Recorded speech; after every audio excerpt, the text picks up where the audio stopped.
There's been lots more work done on the concrete slab, so let's go and have a look at some of the preparation.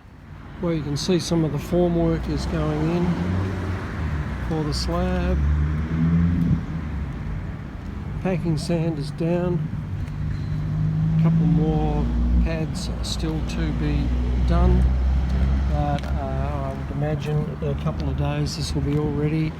Plastic on top, maybe a bit of termite treatment, and they'll be all set to go for pouring the slab within a couple of days. It's all happening.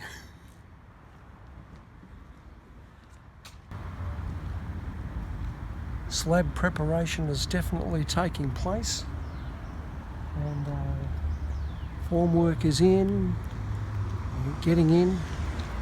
It's all happening.